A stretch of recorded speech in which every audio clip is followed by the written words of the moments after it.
I really believe that the church has the only answer to the racial injustices and the racial tension that we see in the world today. However, it's going to take a lot of humility and honesty and difficult conversations on all of our parts. So let's talk about it.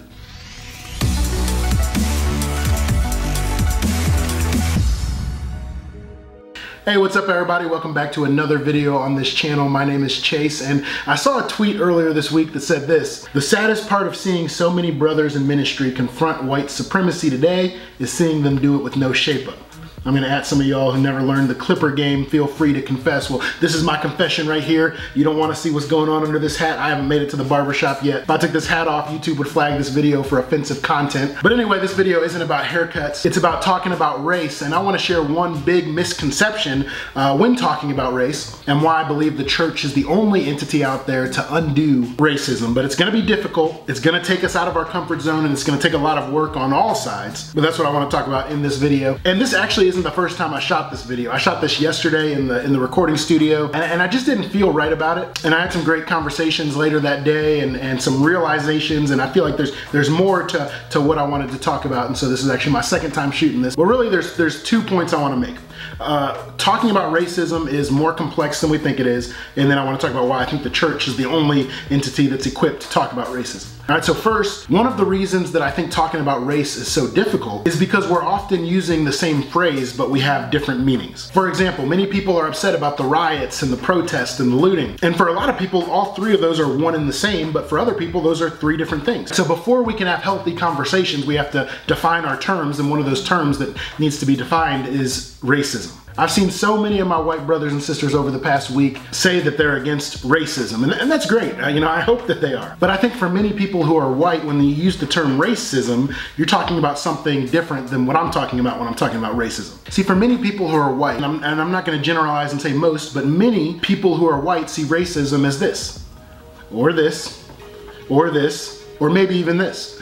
But racism is so much more complex than that. Now, we can't just define words however we want. And the dictionary defines racism as prejudice, discrimination, or antagonism directed against someone of a different race based on the belief that one's own race is superior. Now, most white people I know are not gonna say that or even consciously believe that. However, there are systems in place and statements that are made and beliefs that are held that keep racism alive and well in our country today. This is called institutional or systemic racism. Now, before you stop the video, because I think for some people you think that's just, you know, some PC nonsense or buzzwords. I'm going to show you what I mean in a second. But if you're lost or you've never heard of those words, basically what I'm trying to say is just because you're not out there burning eye holes in your pillowcase or burning crosses in your front yard, even if you're not doing all of that what we would consider to be extreme or overt racism, you can still be taking part in the racist system that we live in. I saw this pyramid that was very helpful for me, and I'm going to call it the pyramid of racism. I'll put a link to it in the description below. And basically in a pyramid, every block that's up high depends on the block that's underneath it. And so look at this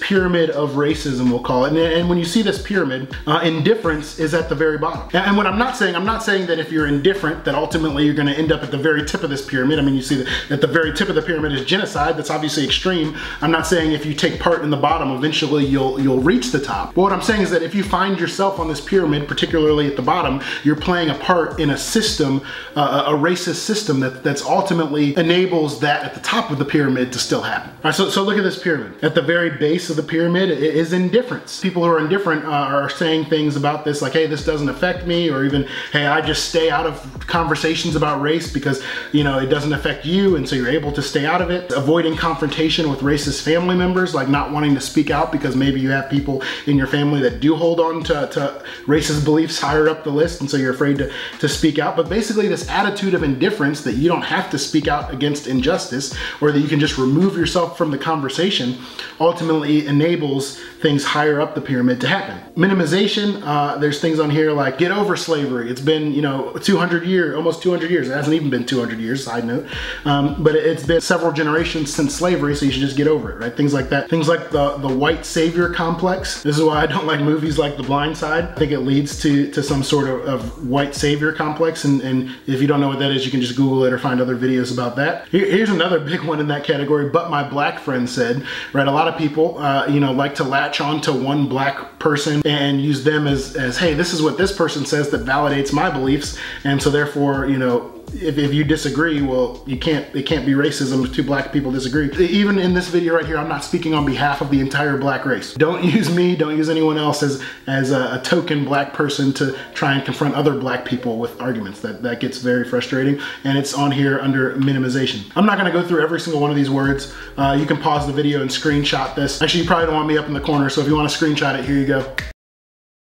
All right, hope you took a screenshot. But it goes up to veiled racism. It leads up to discrimination. Now, when we get to discrimination, this is probably where most people would agree when you use the term racist. You're talking about things like hiring discrimination or racial profiling. Although for a lot of people, that's still kind of in a gray area. And you'd say, hey, I'm not a racist, even if I do take part in these racial profiling. If you don't know what stop and frisk, redlining, or school to prison pipeline is, man, we need to educate ourselves on that sort of stuff. It's definitely discrimination. And it's definitely alive and well and very active in our culture today. And I think that's a part of this racist structure that we're trying to tear down. Then you get into the, of course it's racist territory. The neo-Nazis, the KKK, the N-word. I would put the N-word actually up here and calls for violence when it's used as a weapon, which it still is very often today. Also, I think it would also go under veiled racism, because a lot of racist jokes, people use the N-word more as a racist joke, and that doesn't make it okay, but it's still on this pyramid of racism. And people say, I'm not using that in a racist way. It's veiled racism. But of course, for calls for violence, it definitely is alive and well up there as well. Burning crosses, we don't see that for the most part anymore. Confederate flags. Confederate flags, I would put that under calls for violence, but then also under minimalization. Sort of the whole get over slavery mindset. People say, this isn't an offensive token, this is what it means to me.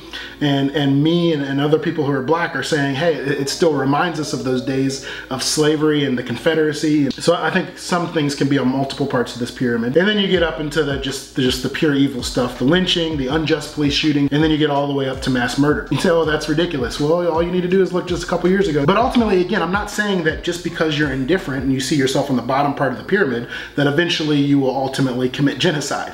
That's not what I'm saying, but what I'm saying is having these attitudes down at the bottom of the pyramid still enable the top of the pyramid to exist. So when I see my white brothers and sisters say, hey, I'm against racism, and then they go on to say, we're all colorblind, or they have to respond to Black Lives Matter with All Lives Matter, or they're unable to just simply weep with those who are weeping and just to lament, but they have to bring up the butts. That goes back to the last video that I made. But when I see people say, hey, I'm against racism, and then have these other attitudes, to me, that's contradictory. And it's easy for us to get frustrated, but when we realize that we're defining our terms differently, we have to have grace, come to the table with humility, and ultimately this is why these conversations are better in person or over the phone than they are on social media. So this is really important. This was my whole focus in the video I made yesterday. And the reason I didn't just put out the video yesterday is because I think that there's more to the story, and this leads to the second half of what I want to talk about. Ultimately, only the church is equipped to fight racism and to snuff it out completely. And that's because this chart is helpful, but if you're a Christian, then you know that it's not complete. And that's because there's an underlayer to this pyramid that we know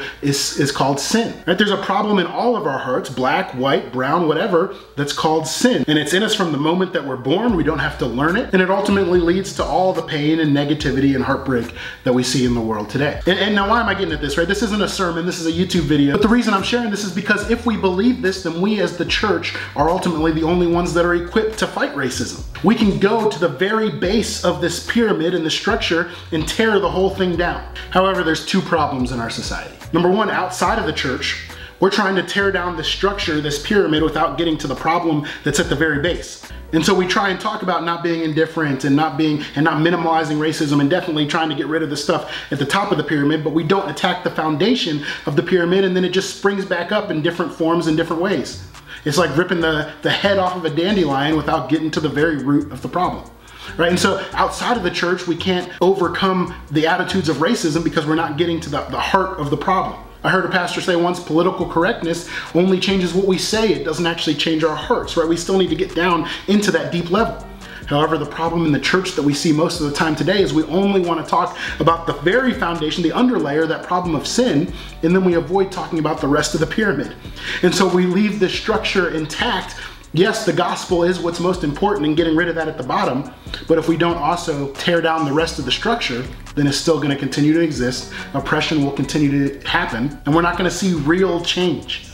But man, if we want to see real change, I'm not just talking about no KKK. I'm not just talking about no cops killing people. I'm not just talking about no more school to prison pipelines. I'm not talking about just no more redlining. I'm talking about if we want to see real change, where we see white brothers and sisters and black brothers and sisters and Asians and Hispanics and Native Americans and everyone coming together, then we need to tear down the entire structure, starting with the base that is sin, working our way up to indifference, which really is in its core a lack of empathy. I'm not talking about sympathy. No, this isn't just white guilt, but getting rid of indifference leads to actual empathy and saying, hey, I know that you're hurting. I know that I might not understand how I take part in this system, but I just want to listen to you and your story, and you really start to feel the pains of all the stories and the heartbreak. I mean, I haven't even told you, this video isn't about me and trying to share all the stories. I mean, I can tell you stories of my family being held at gunpoint by the police. I can tell you stories about me trying to study Greek in a park and having a gun pulled on me by a police officer. But when those who are white have real empathy and come to the table and say, hey, I'm not indifferent anymore. I want to learn more about this and try and tear down this system from its base, from the base of sin, and then work its way up. Only when that happens can we actually start to have the conversation and actually expect to see real change. And to my black brothers and sisters, we're gonna need humility and grace too. I'm just gonna be real transparent with you guys. This past week has been great and I've had some great and healthy conversations, but I've also had to check my own heart, because there's a lot of people that I've been trying to say the same thing to them over and over, and I've seen them post some incredibly offensive and hurtful and racist things, and then now all of a sudden they're trying to have these conversations with me, and my first reaction is, no, I don't want anything to do with you. I'll talk to these people over here, but I've been trying to talk to you already and I don't want to talk to you. Black brothers and sisters, we don't have the luxury to be outwardly angry, not because we owe it to anyone, but because one, grace and humility is the only way forward, and two, because it's what was modeled by Jesus. I mean, when he was on the cross, like literally getting killed, right? What did he say? He said, Father, forgive them, for they know not what they do. All right, so that's the end of this video. In summary, I believe that we as Christians hold the only answer to this problem, this pyramid that we see here. It's gonna take humility on both sides. Racism isn't just people who use the hard R who are claiming that they're a superior race, but it's much, much deeper than that. And until we realize that that's all true and that ultimately this can only be solved by the good news of Jesus, then we're just gonna be sitting here yelling back at each other until the very end of time. But anyway, thanks for watching this video. And as always, I will see you on another video.